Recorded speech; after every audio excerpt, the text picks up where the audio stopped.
L'esprit d'escalier, une émission d'Elisabeth Lévy avec Alain Finkielkraut, un partenariat RCJ Causeur. Bonjour à tous, bonjour Alain Finkielkraut. Bonjour. Le système est mort, vive le système. Cette clameur pourrait accompagner les 21 coups de canon qui sont peut-être tirés en ce moment même pour saluer l'entrée en fonction du nouveau président de la République. Précisons qu'on ne désigne pas par système un complot de forces mauvaises, mais l'ensemble des puissances qui tout à fait ouvertement dirigent les affaires publiques ou influencent d'une manière ou d'une autre les choix et les évolutions de la société. Chouchou du CAC 40 et de la haute administration, des médias et des people, sans oublier la fine fleur de l'intelligentsia à l'exception de quelques réfractaires à la bienveillance, suivez mon regard, festoyé par la chancelière allemande et le président de la Commission européenne, Emmanuel Macron est incontestablement un fleuron de ce système qui nous gouverne. Mais il en est aussi le cauchemar en dynamitant le clivage droite-gauche qui, quoique épuisé en termes de sens structuré depuis des lustres la bataille politique et aussi culturelle, il a sinon tué, du moins sérieusement affaibli les partis que l'on disait hier de gouvernement et ceux qui les représentent. Le conservatisme de droite ou de gauche pourrait être le grand perdant de l'affrontement entre populistes et progressistes, et je vous demanderai, Alain Finkielkraut, ce que vous inspire la recomposition politique initiée par Emmanuel Macron et les relents de décomposition qui l'accompagnent ou la précèdent.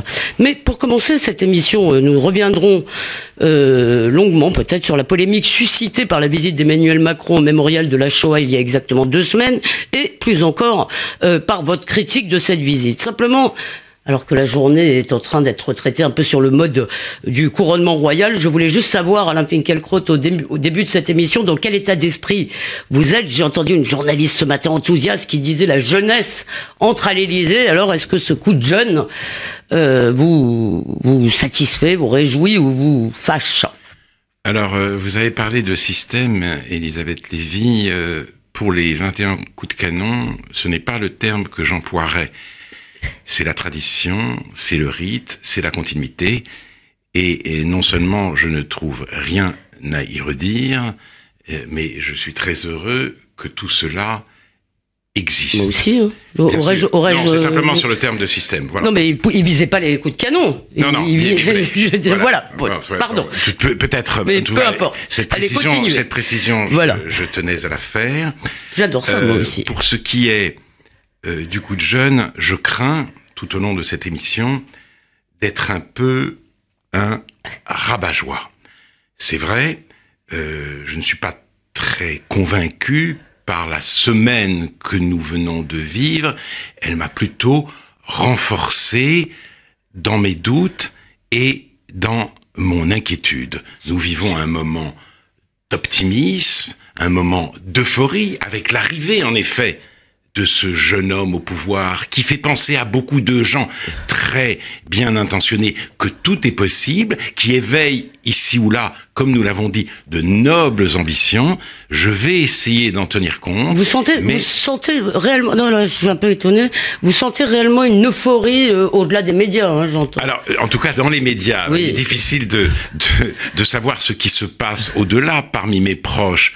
Pas tellement, enfin, nous pouvons être divisés et avoir des discussions, mais je vois que beaucoup de gens sont très impressionnés précisément par la jeunesse du nouveau président, par la popularité qu'il a dans le monde, et très soulagé de sa victoire sur évidemment sur Marine Le Pen. Président pour lequel vous avez voté, en tous les cas, oui. Vous avez annoncé que vous alliez voter pour lui. J'ai voté. Voilà. Ce soulagement, je le partage, mais je ne suis pas sûr. Pour moi, et je vous l'ai dit d'ailleurs dans l'entretien que nous allons publier dans Causeur, je ne considère pas que la jeunesse en elle-même est un atout. Ceux qui pensent ainsi font du passé une sorte de poids mort. Moi, j'y vois plutôt une ressource, et je considère que l'intelligence politique, c'est la sagesse pratique. Celle-ci demande de l'expérience. Macron en manque. Je ne me réjouis pas de cette lacune. Et comme je vous l'ai dit aussi, qui d'autre que lui dit à son public « Je vous aime » farouchement, Justin Bieber ou d'autres jeunes stars de la pop musique. Donc, mon souhait, c'est que Emmanuel Macron vieillisse vite. Une micro-objection sur ce point-là. La jeunesse, c'est pas seulement du jeunisme, c'est aussi le fait qu'une génération, pour des tas de raisons, vous avez une génération 68arde qui était forte en termes de nombre et en termes de puissance idéologique, de puissance économique aussi, et qui n'a pas ni beaucoup transmis, ni laissé beaucoup de place aux générations suivantes. Donc il y a aussi peut-être... La preuve que non. En plus, j'aurais aimé que la génération qui vient au pouvoir aujourd'hui tire les leçons de ce que Jean-Pierre Le Goff a très justement appelé l'héritage impossible de 68. Je ne suis pas sûr qu'avec la conjonction du libéralisme économique et du libéralisme culturel, Emmanuel Macron ait précisément mené la réflexion qu'il fallait mener jusqu'au bout. Mais venons-en peut-être. Venons-en à ce qui s'est passé au mémorial de la Shoah. Donc, le dimanche où nous étions ici, c'est-à-dire il y a 2 semaines, le 30 avril,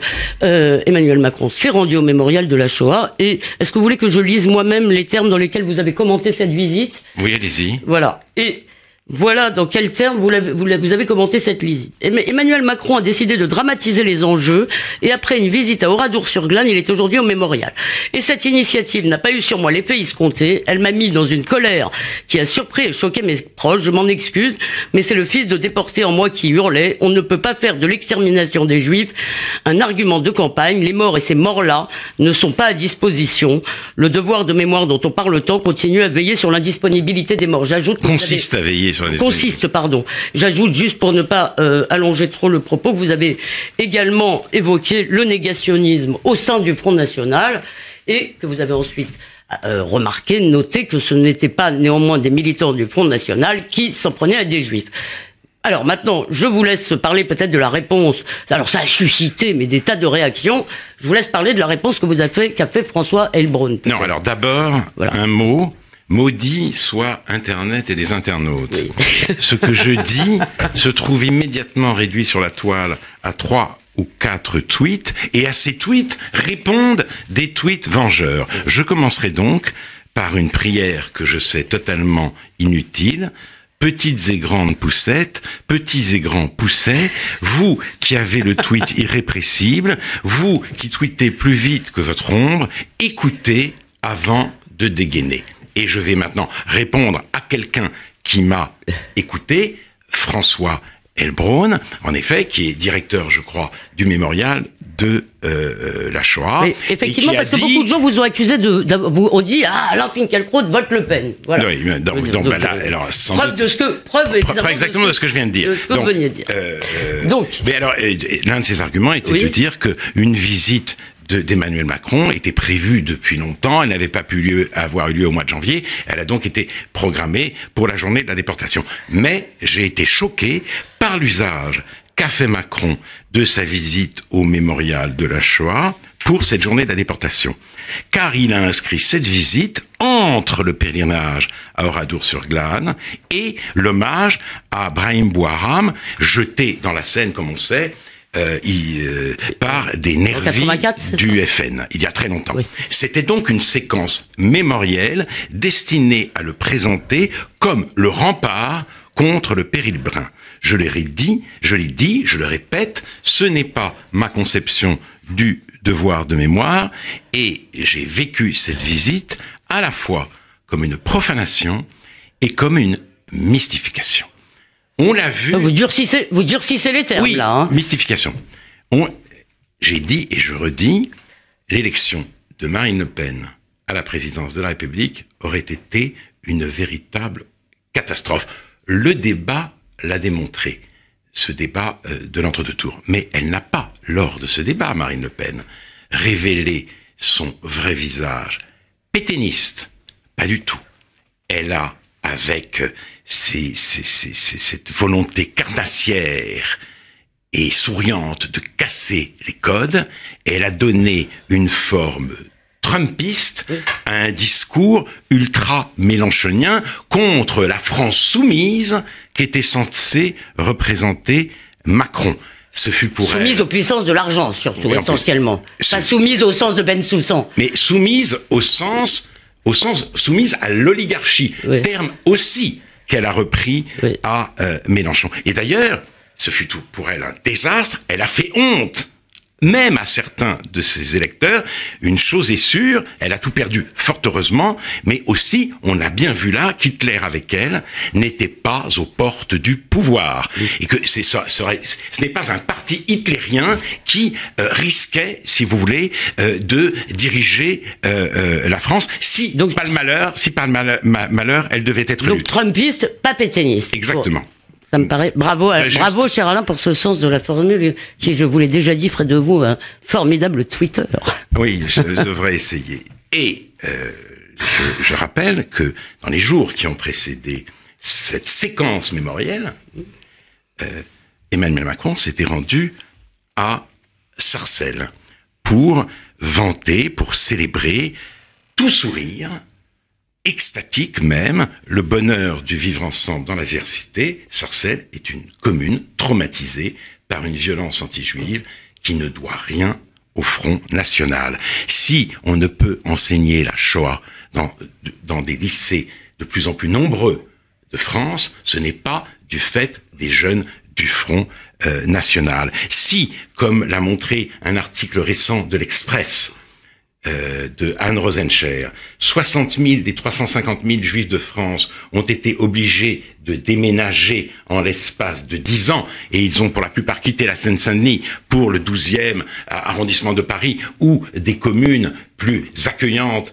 comme Saint-Mandé, Vincennes ou Neuilly. Ce n'est pas parce que en Seine-Saint-Denis, le Front National est très implanté. Il y a là un antisémitisme dont Emmanuel Macron n'a jamais parlé, et il n'a fait qu'envoyer des signaux positifs à ces banlieues rongées par la haine. Je crois, pour être juste, il me semble bien même que c'est votre amie Ilana Sicurel qui a, je crois, diffusé d'une façon ou d'une autre cette information. Je crois bien qu'il a fait des déclarations sur l'antisémitisme. Simplement, il n'en a pas fait un axe de sa campagne. Et à Sarcelles, il n'en a pas parlé. Et ce matin, il faut le dire aussi, qu'il a, dans son discours, bien sûr, évoqué la laïcité. Oui, alors justement, il a évoqué la laïcité simplement. Quand je dis des signaux positifs, il y a eu un moment très important de l'émission politique, si vous voulez, avec Emmanuel Macron, où il était opposé à Barbara Lefebvre, cette professeure qui a participé aux 2 livres publiés sous la direction de Georges Bensoussan, Les territoires perdus de la République et La France soumise. Elle a été d'ailleurs traînée dans la boue sur les réseaux sociaux parce que, dit-on, c'était une filloniste, alors qu'elle avait simplement participé à des réunions organisées par les fillonistes sur le handicap. Ça a suffi à la discréditer. Mais pourquoi voulait-on la discréditer? Pourquoi Parce que elle a repris Macron sur la question, cette fameuse question du crime contre l'humanité que la France aurait commis en Algérie, et elle lui a dit: vous parlez comme les indigènes de la République, de refoulée coloniale. Il n'y a pas de refoulée coloniale, on enseigne la colonisation depuis longtemps et de manière critique. C'était un moment absolument capital, parce que là, on voyait vraiment que le souhait d'Emmanuel Macron n'était pas de reconquérir ces territoires perdus, mais bien plutôt de les séduire, et j'expliquerai pourquoi. Et en plus, il y a eu comme une sorte de suite à ce petit affrontement dans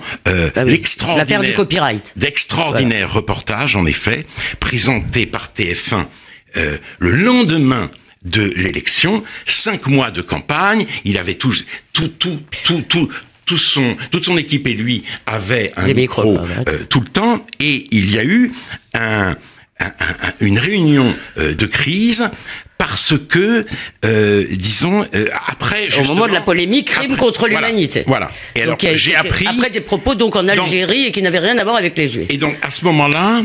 le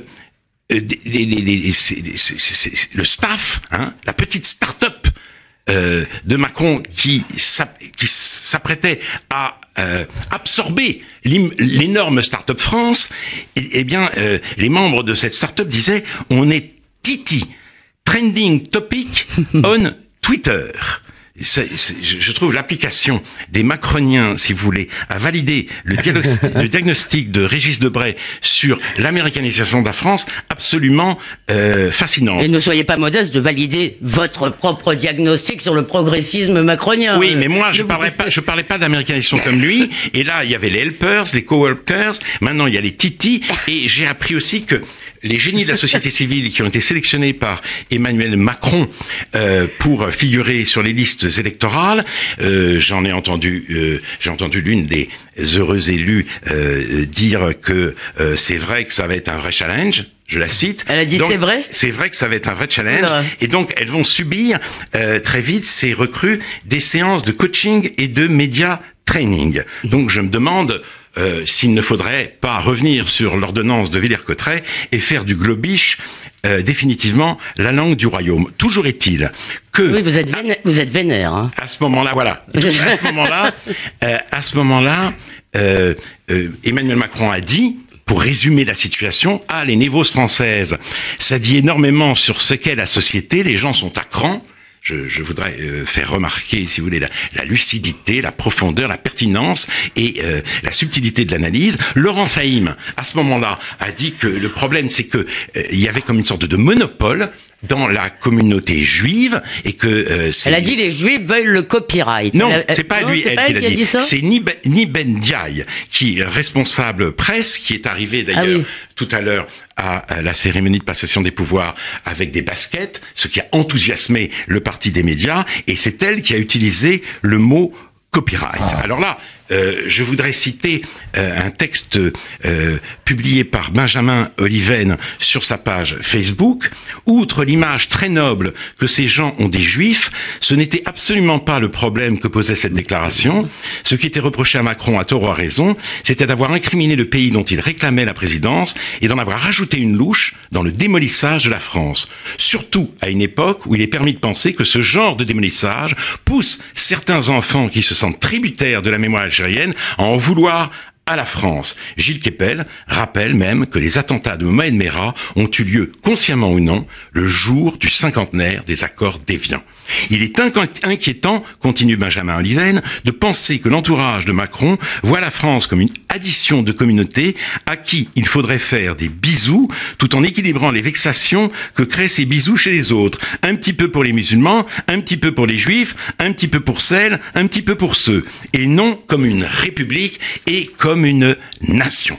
Et il devrait écrire à causeur, Benjamin Oliven. Voilà. Eh bien, en tout cas, tout cela, tout ce que j'ai entendu ces derniers jours me rappelle une petite algarade que nous avons eue, Elisabeth Lévy, pour un des récents numéros de Causeur, quand j'ai appris que vous avez choisi comme titre et photo et de couverture « Au secours, Hollande revient ». Je vous signale que vous m'avez déjà engueulé ici même pour ce titre. Je vous engueule pas. Simplement, cette algarade était assez vise parce que vous êtes la championne du monde du grimpage de rideau. Mais en même temps... Dis le grand maître du zen. Mais à ce moment-là, oui, moi, parce que je me disais, il se passe autre chose. J'avais un titre en tête, un titre en tête qui était impossible, bien sûr, comme titre, parce que c'est pas ça qui fait vendre un journal, mais c'était pas Hollande qui revient, c'était Terra Nova qui déboule. Et parce que j'ai relu la célèbre note de Terra Nova de 2011, si vous voulez, celle qui prenait une nouvelle coalition arc-en-ciel réunissant des électeurs aux valeurs progressistes. Ça qui se relie. C'est le néo-progressisme pointait son museau. Jeunes, femmes, minorités et quartiers populaires. Contre un électorat qui défend le présent et le passé, et qui les défendent contre le changement et qui considèrent que la France est de moins en moins la France et si vous voulez péché prolos qui votent FN et les bourgeois et péché capital qui considèrent que c'était mieux avant.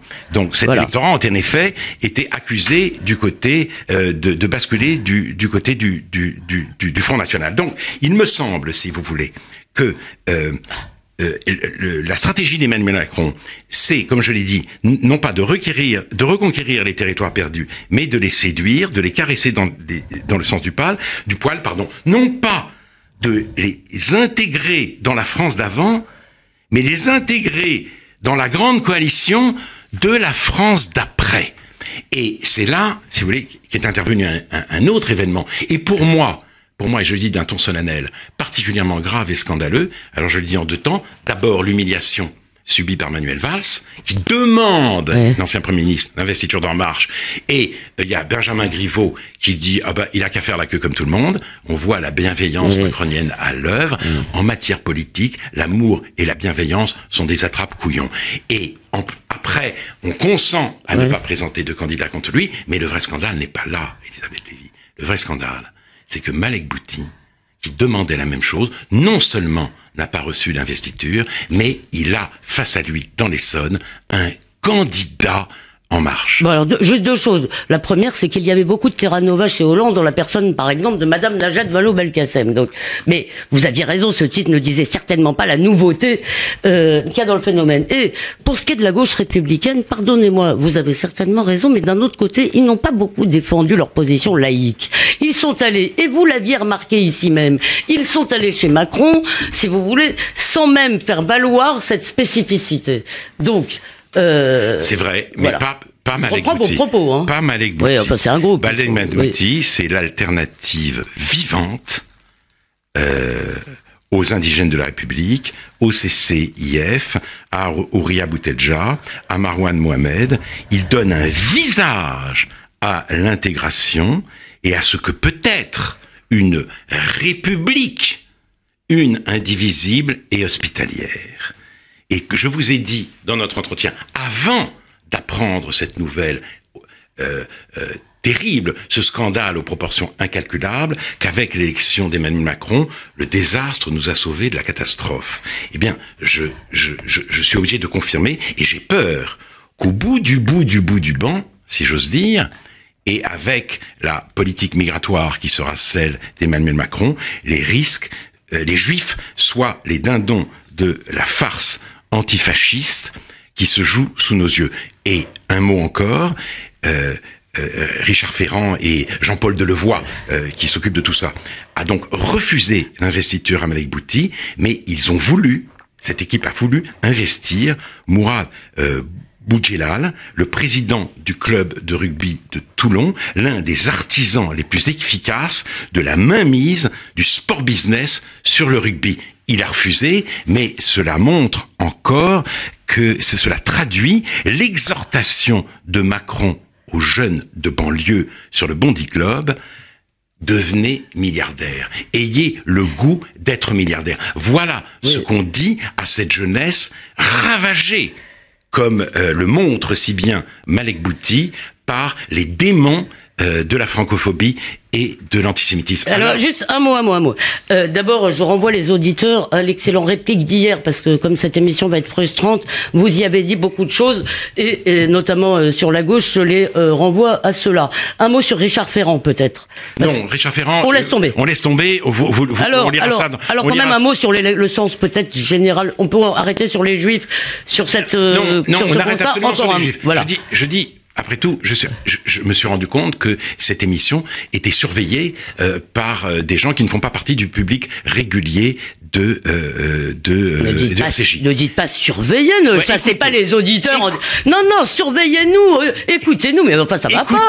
Écoutez à tous les sens du terme. Et donc peut-être que ce que je dis aujourd'hui, va tomber dans les oreilles d'un des membres de l'équipe d'Emmanuel Macron. Alors je dis, tout n'est pas joué. Je leur demande solennellement de retirer l'investiture au candidat qu'il présente contre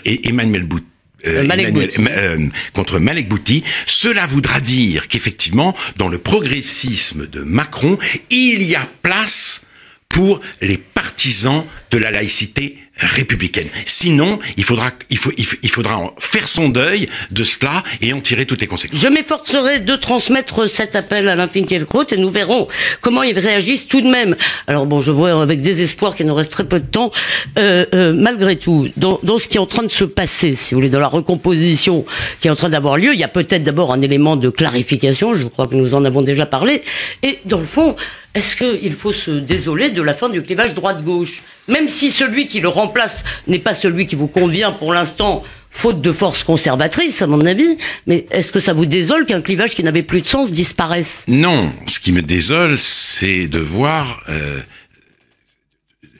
ce qui le remplace. Et en effet, cette opposition des progressistes et des conservateurs, j'ai longtemps été progressiste moi-même. J'étais à la fois pour l'émancipation, pour l'égalité, contre l'ordre établi et contre les privilèges. Et puis, j'ai vu ce qui arrivait à l'école. J'ai vu ce qui arrivait à la langue. J'ai vu ce qui arrivait au paysage. Et à ce moment-là, m'est apparue dans toute sa force la vérité de cette phrase si célèbre de Camus dans son discours au Nobel, selon laquelle notre tâche n'est plus de refaire le monde, mais d'empêcher qu'il ne se défasse. Et d'ailleurs, je l'ai dit à Emmanuel Macron, le jour où je l'ai rencontré. Je lui ai dit, écoutez, votre opposition progressiste et conservateur, elle ne tient pas, parce que le conservatisme, c'était l'immobilisme, le progressisme, c'était l'action et le changement, mais si nous sommes pris dans des processus, si ces processus constituent l'ordre des choses, alors il ne faut pas s'abandonner à cet ordre des choses, il faut savoir rompre avec ce destin et alors à ce moment-là réhabiliter le conservatisme dans ce sens. Il m'a dit que ce que je venais de formuler était très intéressant, passionnant, qu'il allait réfléchir et j'ai pensé à cette phrase de mon père qui, lorsque je disais quelque chose qui l'embêtait ou dont il n'avait rien à faire, me répondait en polonais « Move domnie, move dolampe ». Parle-moi, parle à la lampe. C'était le cause toujours en vigueur au 47 rue Lucien Sampey. Eh ben, il m'a répondu cause toujours et je dirais, Elisabeth Lévy, que l'inquiétude dont je me fais ici l'écho, que l'on peut, si l'on veut, traduire par le terme de conservatisme, n'est pas présente dans les clivages politiques actuels. Bien sûr, puisque entre populistes d'un côté, en quelque sorte, et les progressistes... Et j'ai même peur, si vous voulez, que la droite et la gauche, ou enfin, le nouveau clivage, ça va être progressiste contre progressiste, progressistes plus ou moins libéraux, progressistes plus ou moins redistributifs, et face à eux, un populisme haineux sur lequel il ne faut pas compter, et l'une des raisons pour lesquelles je suis heureux aussi d'avoir voté Macron, c'est que je ne voulais pas que mon abstention se mêle à celle d'une France insoumise qui était la perpétuation de la gauche nuit debout dans ce qu'elle avait de pire, c'est-à-dire on lave la tâche de l'esprit du 11 janvier sur la place de la République, on n'est pas unis comme nation contre l'ennemi, la seule guerre qui vaille, c'est la guerre de classe, et au lieu de dire je suis la police, eh bien on dit je déteste la police, et on transforme les policiers en torches vivantes. Oui, ayons une pensée d'ailleurs pour ce policier dont la presse n'a pas tant parlé que ça. Allez, juste pendant que vous me parliez, Alain Finkielkraut, la pluie s'est abattue apparemment sur l'Élysée et sur l'Arc de Triomphe. Je ne sais pas si comme un mariage, ça veut dire qu'un couronnement est heureux quand il est pluvieux. Je voulais quand même vous soumettre, si on m'autorise une petite minute, on ne me regarde pas de l'autre côté. Alors j'en profite. Une phrase de Tony Blair qui lui aussi se réjouit de l'élection d'Emmanuel Macron tout en rappelant qu'il faut répondre aux critiques des populistes. Voilà ce qu'il écrit. Il faut un État actif qui accompagne les mutations économiques, mais, et c'est là que ça devient intéressant, il faut aussi affirmer clairement qu'on ne peut pas arrêter le changement et que ceux qui disent le contraire mentent. Et alors, par changement, il entend bien sûr l'avancée libérale et européenne et libre-échangiste des choses. Est-ce qu'il faut en conclure qu'il n'y a pas d'alternative? Mais c'est extraordinaire, si vous voulez. On ne peut pas arrêter le changement. Cela veut dire que le changement n'est pas le mode d'intervention des hommes dans l'histoire. Le changement, c'est le destin. Donc voilà, être progressiste, ce n'est pas, si vous voulez, s'élever contre le destin, c'est l'accompagner, s'y résigner, c'est un renversement de perspective absolument extraordinaire, et cela me rappelle une phrase, je crois, de René de Obadiah: arrêtez le monde, je veux descendre. Oh, voilà une excellente conclusion, cher Alain Finkielkraut. Ça me fait penser au début de l'identité malheureuse, dans lequel les auditeurs et lecteurs pourront certainement puiser un réconfort au moins. En tous les cas, ne tirez pas, vous n'avez pas pu tirer toutes vos cartouches bien sûr aujourd'hui, mais nous avons 5 ans pour critiquer et peut-être parfois féliciter vous Absolument. aussi et admirer peut-être parfois le président.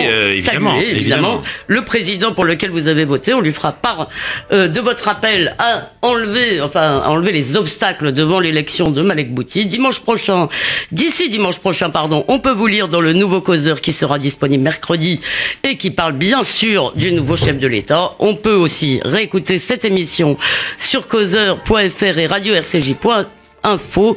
Je vous prie, tous les auditeurs, de m'excuser pour le fait que cette émission ait été bien trop courte, encore plus que d'habitude. Bonne semaine à vous, cher Alain Finkielkraut, et à vous tous, chers auditeurs.